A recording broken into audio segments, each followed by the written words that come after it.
This video covers fingering.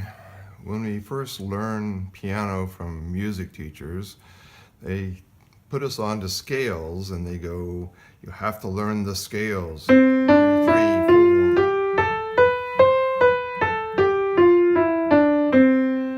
1, 2, 3, thumb under, thumb under, fourth over, third over.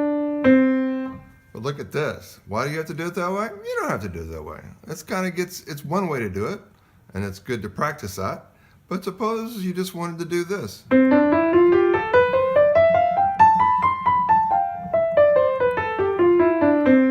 That's perfectly fine too. And when you get to free playing the piano, you may not want to follow the 1, 2, 3, under, under, under. You just may want to go.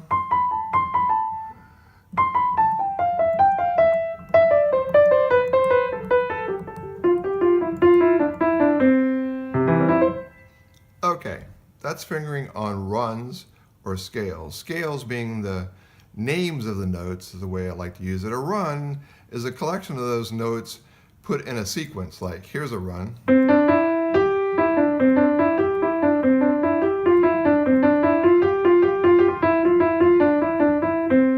That's a combination of runs by going back and forth and so forth. Okay, the next thing about fingering is when you're playing harmonies with one hand.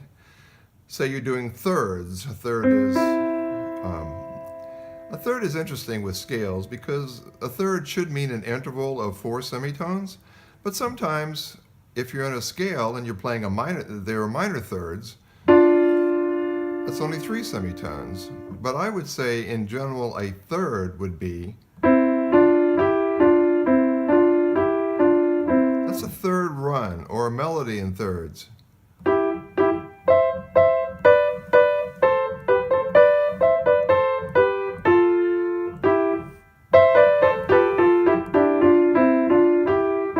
The question is, how do you finger that? Well, you finger it any way that makes sense to you. You can do that, and then you go under there.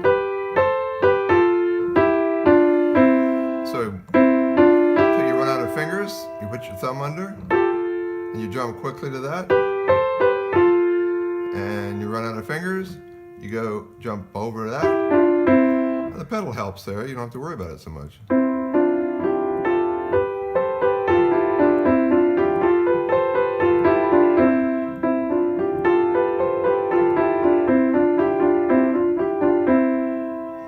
Also, when you're playing thirds, and you're stuck here and you want to go down a third, just play it 1, 2 instead of 1, 3.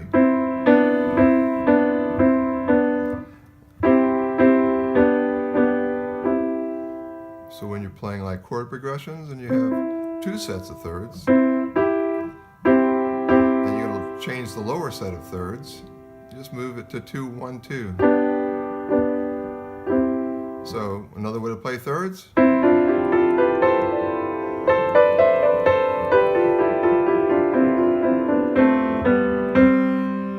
That was the fourth at the end there. Okay, that's pretty much it. So the point of the video was to say, yes, learn the scales the way the masters tell you to, but also learn them any way you want to play, because like in tennis, you take all those lessons and they tell you how to hit the ball, but when you're in the middle of a game, you don't have time to set up like that, and so you have to just let your body do it the way it feels the best. So when you see fingering, sometimes the fingering on the sheet of music will be helpful. Sometimes you want to play it a different way. Do it so that it fits, but learn all the different ways of moving your hands on the piano.